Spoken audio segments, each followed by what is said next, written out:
आनंद Rathi wealth के director Rishikesh Palve और Tanveer circle wealth के सीईओ क्षितिज महाजन हमारे साथ हैं। बहुत स्वागत करते हैं ऋषिकेश और क्षितिज, आप दोनों का हमारे साथ इस खास कार्यक्रम में शामिल होने के लिए। और समझना जरूरी है क्यों लॉन्ग टर्म जो स्ट्रैटेजी है वो वेल्थ बनाने की अल्टीमेट स्ट्रैटेजी मानी गई है और मानी जाती है। ऋषिकेश, आपसे मैं शुरुआत करूं क्योंकि हम बार बार लगातार अपने अलग अलग शोज के जरिए लोगों को समझाते हैं कि जो इन्वेस्टमेंट है आपको लंबे टाइम के बाद ही, जो एक आप बीज बोते हैं उसके जो फल आप खाएंगे वो थोड़ा सा एक लंबे टाइम के बाद ही आप उसको एंजॉय कर सकते हैं, बस बशर्ते आप बीच में ही उस जो पौधा बड़ा कर रहे हैं उसको पानी देना न छोड़ दें। तो कुछ इसी तरीके से आपका इन्वेस्टमेंट भी है। ये लंबी अवधि में वेल्थ क्रिएशन के फायदे क्या होते हैं ऋषिकेश? नमस्ते स्वाति जी, नमस्ते क्षितिज जी और सारे दर्शकों को नमस्ते। जैसे आपने सर्वप्रथम कहा कि लंबे अवधि का फायदा क्या होता है। कई बार जाना गया है कि लंबे अवधि में अगर आप निवेश करते हो इक्विटी मार्केट में तो काफी फायदेमंद होता है। जो रिस्क इक्विटी का होता है, अगर आपका अवधि बड़ा हो तो रिस्क घटते हुए दिखती है। लेकिन क्या समय और अवधि केवल इम्पोर्टेंट फैक्टर्स नहीं है, काफी और फैक्टर्स है जो जिस पे हमको अपना लक्ष्य केंद्रित करना चाहिए। तो जैसे हम सोचते हैं, हमेशा कहते हैं कि वेल्थ मैनेजमेंट जो है ये एक अनुशासित प्रक्रिया है, एक सिस्टमैटिक प्रोसेस है जिसको हमको फॉलो करना चाहिए। ये प्रोसेस चालू होती है एक लक्ष्य निर्धारित करने पे। सर्वप्रथम हमने अपना एक लक्ष्य निर्धारित करना चाहिए कि हमको कितना प्रतिशत का रिटर्न चाहिए, 12.5% का चाहिए, 11.5% का चाहिए।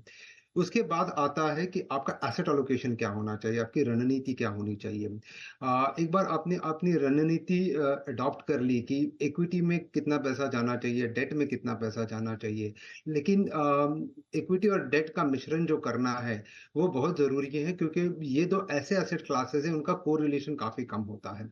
अगर कोरिलेशन कम है तो वो एक दूसरे को कॉम्प्लीमेंट करेंगे। तो आप 4 एसेट क्लासेस होते हैं, इक्विटी, गोल्ड, रियल एस्टेट और डेट।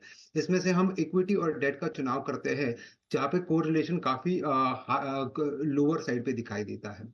एक बार उसका चुनाव हो जाए इक्विटी और डेट का, तो उसका प्रोपोर्शंस एस्टैब्लिश करना बहुत जरूरी होते हैं। अगर आपको पैसे 5 साल से ज्यादा अवधि के लिए निवेश करने हैं और आपका लक्ष्य करीबन 12.5% का है, तो आपको 80% जो है वो इक्विटी में डालना चाहिए और 20% जो है वो डेट में डालना चाहिए। लेकिन अगर आपका अवधि 5 साल से कम है तो आपने 70% जो है वो इक्विटी में डालना चाहिए, 30% जो है वो डेट में डालना चाहिए।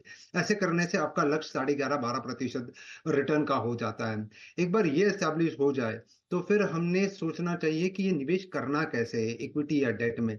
अगर आपके पास पैसे एक साथ अवेलेबल है तो एक मुश्त निवेश कर सकते हो, या फिर आप एसआईपी कर सकते हो। अगर आप एसआईपी कर रहे हो तो आप स्टेप अप एसआईपी करिए, ये बहुत फायदेमंद साबित होती है। इसके काफी उदाहरण हैं कि आप अगर स्टेप अप एसआईपी करोगे तो कंपाउंडिंग आपके बेनिफिट में आएगा और आपको करीबन डबल का फायदा हो सकता है। ये माध्यम हुआ, ये इम्प्लीमेंटेशन प्लान हुआ। फिर उसके बाद इक्विटी और डेट तो निवेश के इंस्ट्रूमेंट्स नहीं है। निवेश के इंस्ट्रूमेंट्स कई ज्यादा होते हैं। जैसे आपको इक्विटी में निवेश करना है तो आप म्यूचुअल फंड्स के द्वारा कर सकते हैं, पीएमएस के द्वारा कर सकते हैं, एआईएस के द्वारा कर सकते हैं। लेकिन सर्वसाधारण निवेशकों ने अगर चुनाव करना है तो म्यूचुअल फंड सबसे आसान तरीका होगा निवेश करना, इक्विटी और डेट दोनों माध्यमों में। करीबन 700 ओपन एंडेड 700 स्कीम्स अवेलेबल है इक्विटी म्यूचुअल फंड्स में। लेकिन सारे फंड्स, सारे स्कीम्स को हमने इन्वेस्टिगेशन नहीं करना चाहिए, लेकिन ओपन एंडेड डाइवर्सिफाइड फंड्स पे फोकस करना चाहिए। उसमें भी करीबन 15 कैटेगरीज है, 15 कैटेगरीज में से 8 कैटेगरीज का चुनाव करो। और देखो कि वो कैटेगरीज का चुनाव करो जहां पे अल्फा जनरेशन की पॉसिबिलिटी बहुत हाई है। और इवेंचुअली एंड में ये देखो कि आपका इक्विटी में 55% जो है वो लार्ज कैप में जाए, 20% जो है मिड कैप में जाए और 25% जो है वो स्मॉल कैप में जाए। इस हिसाब से बॉटम अप स्ट्रेटेजी अडॉप्ट करनी चाहिए वेल्थ क्रिएशन के लिए। ओके, बिल्कुल। तो ये कुछ स्ट्रैटेजीज है जिसकी हम चर्चा कर रहे हैं लंबी अवधि में, जो आपको फायदेमंद आपके लिए साबित हो सकती है। और इस पूरे प्रोसेस में ऋषिकेश, क्योंकि हम ये भी बात कर रहे हैं कि आप एसआईपी से तो वेल्थ क्रिएट कर ही रहे हैं, लेकिन आप बीच बीच में थोड़ा थोड़ा पैसा डालते भी रहते हैं। इकट्ठा पैसा आया, थोड़ा थोड़ा करके स्टैगर्ड वे में आपने पैसा डालना आप चालू रखते हैं। पर ये एसआईपी वर्सेस लमसम का काफी ज्यादा डिबेट भी चलता है कि एसआईपी करें या फिर एक मुश्त पैसे। बड़ा पूरा बहुत बड़ा अमाउंट नहीं, पर उस बड़े अमाउंट के छोटे-छोटे टुकड़े करके बीच-बीच में बाजार की चाल को देखकर डालते रहें। अभी आपके लिए सही तरीका क्या लग रहा है कि एसआईपी करना सही है या फिर एकमुश्त पैसा डालें कहीं पर? देखिए स्वाति जी, ये एक ज़रिया है। एक तो एकमुश्त पैसा निवेश कर सकते हो या आप एसआईपी कर सकते हो। एसआईपी का मूलभूत कारण करने का ये है कि एक डिसिप्लिन आ जाता है, एक अनुशासन आ जाता है कि आप निवेश करते जाओ महीना दर महीना। लेकिन कभी भी आपने देखना चाहिए, अगर मार्केट आपको अगर एक मुश्त निवेश करना भी है, तो आप देखो अगर मार्केट ऑल टाइम हाई पे है, तो आपने सारा पैसा एक साथ नहीं डालना चाहिए, लेकिन उसको आप एसआईपी के माध्यम से नहीं, लेकिन उसको स्टैगर्ड वे में निवेश कर सकते हैं। जैसे आप 15 दिन के अवधि पे या हफ्ते की अवधि में निवेश कर सकते हो, अक्रॉस 1 मंथ और 2 मंथ।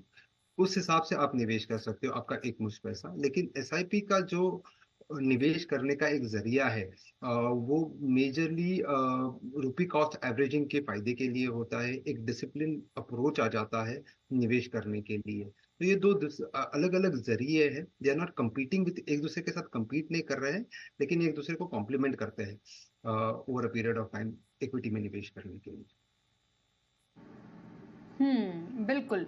ऋषिकेश, बात यही चल रही है कि आपने एसआईपी की शुरुआत तो कर दी, पर अगर आप उसी ढर्रे पर चलते जाएँगे तो आप कितना ही पैसा कमा पाएँगे। अगर उस पैसे को मल्टीप्लाई करना है, तो वो सही तरीका क्या है उस पैसे को दुगना, तिगुना या चौगुना करने का? जी बिल्कुल। अगर मल्टीप्लिकेशन करना है पैसे का, तो एक लक्ष्य निर्धारित करना चाहिए, जैसे मैंने पहले भी कहा था, और एक एसेट एलोकेशन होना बहुत ज़रूरी है। और मैं कहूँगा कुछ प्रिंसिपल्स है, उसको फॉलो करना बहुत ज़रूरी है, क्योंकि जैसे मैंने पहले कहा कि ये एक प्रक्रिया है, एक अनुशासित प्रक्रिया है, जिसके प्रिंसिपल्स फॉलो करोगे तो वो आपको फ्रक्टिफाई करके over a period of time result देगा। सर्वप्रथम ये कहना चाहूँगा कि निवेश करने की जो प्रक्रिया है, वो उम्र में आप जब छोटे होते हो तब से ही चालू कर दो।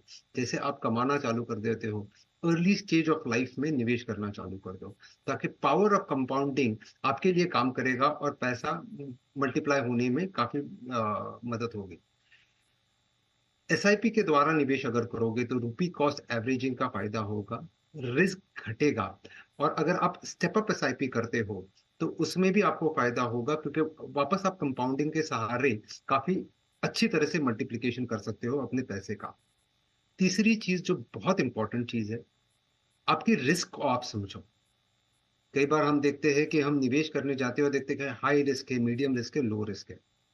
लेकिन हाई, मीडियम और लो रिस्क पे फोकस ना करें। रिस्क के पैरामीटर्स होते हैं, जैसे स्टैंडर्ड डिविएशन एक पैरामीटर है।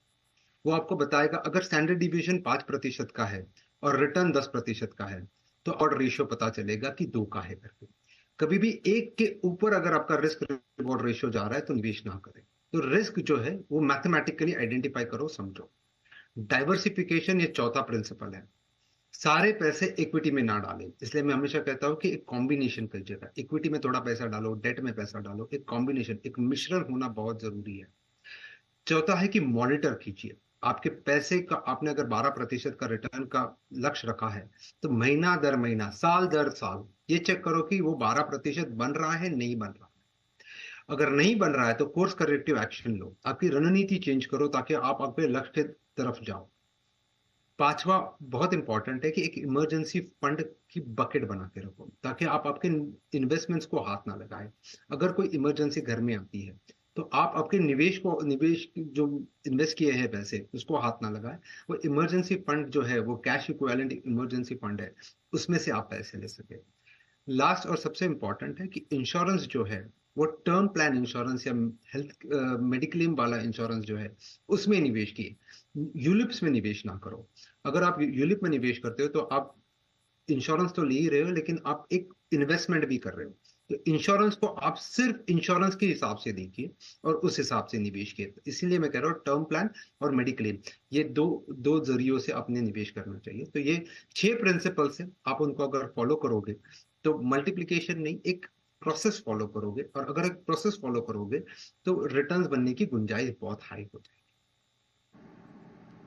बिल्कुल, तो कुछ प्रिंसिपल्स या कह सकते हैं कुछ स्टेप्स जो कि आपको लॉन्ग टर्म वेल्थ क्रिएशन की तरफ ले जा सकते हैं। बिल्कुल। और ऋषिकेश, आपकी तरफ से वो लिस्ट ऑफ फंड्स कौन से होंगे पोर्टफोलियो में शामिल किए जा सकते हैं?